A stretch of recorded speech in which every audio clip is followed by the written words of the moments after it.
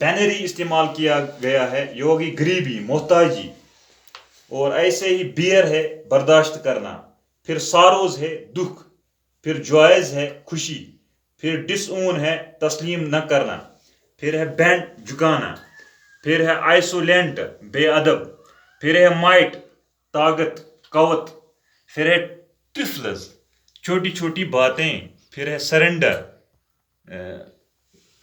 دست بردار ہونا یا ہتھیار چھوڑ دینا، سرنڈر کرنا، پھر ہے دی تمہاری، پھر ہے ول مرضی. تو اب میں یہ ریسائٹ کروں گا پوئم. آپ اپنی بک پیج نمبر 43 پر ہے یہ پوئم. سوری پیج نمبر 59 پر آپ دیکھیے. اب میں یہ پوئم ریسائٹ کروں گا. اس سے پہلے میں ایک بار پھر بولوں گا، جو یہ پوئم ہے، اس پوئم کا جو رائٹر ہے اس کا نام ہے رابندر ناتھ ٹیگور. اور جو رابندر ناتھ ٹیگور ہے اس کا جنم 7 مئی 1861 کو ہوا اور اس کی وفات 7 اگست 1941 میں ہوئی. وہ جو رابندر ناتھ ٹیگور تھے وہ ایک بڑے میوزیشین تھے، بڑے آرٹسٹ تھے، بڑے پیٹریوٹک تھے، بڑے فلاسفر تھے اور بڑے کمپوزر بھی تھے. انہوں نے ہندوستان کا اینتھم کمپوز کیا ہے جس کو ہم عام طور پڑھتے ہیں جنا گنا منا. تو رابندر ناتھ ٹیگور جو ہے وہ فرسٹ نان یورپین تھے جن کو نوبل پرائز 1913 میں ملا. تو اس کے بعد جو میں نے یہاں پہ ڈیفیکلٹ ورڈز لکھے ہیں، آپ میں یہ ریسائٹ کرنے کی کوشش کروں گا. آپ بھی اپنی کتاب کی طرف کنسنٹریٹ کیجئے. تو اب میں ریسائٹ کرنے جا رہا ہوں.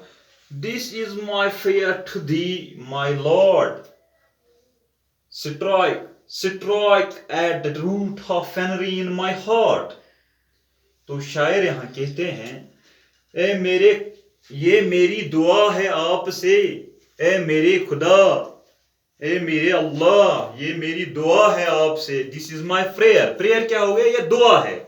یہ جو ہے یہ شاعر نے ایک دعا مانگی ہے اپنے اللہ سے، اپنے بھگوان سے، خدا سے، جو بنانے والے سے، کریٹر سے دعا مانگی ہے. Prayer for strength. کس کے لیے؟ اسٹرینگتھ کے لیے، کہ مجھے آپ اسٹرانگ دیجئے، مجھے آپ قوت دیجئے، مضبوطی دیجئے. تو بچوں یہ میری دعا ہے آپ سے میرے خدا. پھر ہے سٹرائک. پھر کیا ہے؟ مائی لارڈ ہو گئے میرے خدا. Strike at the root of penury in my heart. چوٹ لگا دو میرے دل کی غریبی کی جڑ پر. یعنی جو میرے دل میں جو ہارٹنس ہے، جو میرا دل سخت ہے، اس پہ آپ چوٹ لگا دو. اس میں جو غریبی ہے اس کو آپ یہ جڑوں سے ہی ہٹا دو. یہ دعا کر رہے ہیں کون؟ رائٹر رابندر ناتھ ٹیگور دعا کر رہے ہیں لارڈ سے، اللہ سے، خدا سے، کہ جو میری دل کی غریبی ہے، محتاجی ہے، اس کو جڑ سے ہی اکھاڑ دو. پھر ہے Give me the strength lightly to bear my joys and sorrows. پھر ہے Give me the strength to make my love fruitful in service. تو جو رائٹر ہے یہ اب خدا سے کہتا ہے، دعا کرتا ہے، دو قوت مجھے کہ اپنی خوشیوں اور دکھوں کو برداشت کروں آسانی سے. ایسی طاقت دے دو مجھے، ایسی قوت دے دو مجھے، تاکہ اگر مجھ پہ کوئی خوشی ہو وہ بھی میں آسانی سے برداشت کروں. کہ میں مطلب خوشی سے انسان کو کیا ہو جاتا ہے؟ خوشی میں انسان کو ہائپر ایگزیکیوٹیڈ ہو جاتا ہے، زیادہ خوشی ہو جاتی ہے. یہ دعا کرتا ہے اللہ سے کہ دو قوت مجھے کہ اپنی خوشی اور دکھوں کو برداشت کروں آسانی سے. یعنی جب بھی مجھے خوشی ہوگی یا کوئی دکھ ہوگا، غم ہوگا، وہ میں آسانی سے برداشت کروں. میں ہائپر ایکسائٹڈ نہ ہو جاؤں خوشی میں، اور دکھ میں یہ زیادہ مطلب ایسی حالت میں نہ ہو جاؤں کہ پھر میں اپنے راستے پہ نہ آ سکوں. دو قوت. پھر ہے چوتھی لائن اس کی Give me the strength to make my love fruitful in service. دو قوت مجھے کہ پیار اپنا پھلدار بناؤں خدمت میں. یعنی مجھے آپ ایسی قوت دے دو کہ جو میرا پیار ہے یہ میں کن کے لیے استعمال کروں؟ مین کائنڈ کے لیے.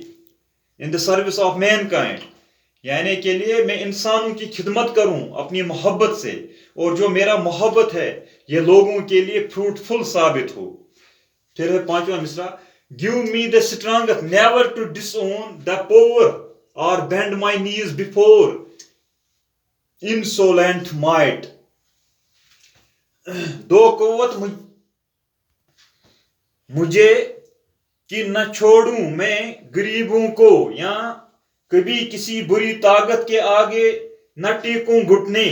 یعنی مجھے ایسی قوت دے دو کہ میں غریبوں کو نہ چھوڑوں اور نہ کبھی کسی بری طاقت کے سامنے گھٹنے ٹیکوں. پھر ہے چھٹا والا، give me the strong to raise my mind high above daily trifles. دو قوت مجھے کہ لے جا سکوں من اپنا اوپری دنیائی پریشانوں سے. یعنی ایسی قوت مجھے دے دو جو دنیا کی پریشانی ہے یہ مجھ پہ حاوی نہ ہو جائے بلکہ میں ہی ان پر حاوی ہو جاؤں. یہ مصیبت جو ہے، دنیا کی مصیبت جو ہے، دنیا کی پریشانی جو ہے، ان پر میں ہی حاوی ہو جاؤں، یہ مجھ پہ حاوی نہ ہو جائے. ایسی قوت دے دو. یہ دعا کر رہے ہیں کون؟ رابندر ناتھ ٹیگور اللہ سے کہ مجھے ایسی قوت دے دو کہ جو دنیا کی پریشانی ہے یہ مجھ پہ حاوی باری نہ ہو جائے بلکہ میں ہی ان کے اوپر حاوی ہو جاؤں. اینڈ لاسٹ جو یہ لائن ہے اس کی، and give me the strong to surrender my stronger to the will with love. اور قوت مجھے دے دو کہ اپنی مرضی سے نشاور کروں اپنی طاقت کو تمہاری مرضی کے آگے. یعنی ایسی قوت مجھے دے دو کہ جو میری طاقت ہے، جو میری طاقت کا معنی ہے یہاں جو بھی میرے پاس ہے وہ سب میں نشاور کروں آپ کے لیے، یعنی لارڈ کے لیے. جو میرے پاس ہے یہ سب میں آپ کے لیے نشاور کروں. اور بچوں یہ میں نے ڈیفیکلٹ ورڈز لکھے ہیں تو اس کا جو اسائنمنٹ ہے وہ بھی میں آپ تیار کروں گا، پھر میں واٹس ایپ کے ذریعے آپ کو چھوڑوں گا. تب تک کے لیے اللہ حافظ.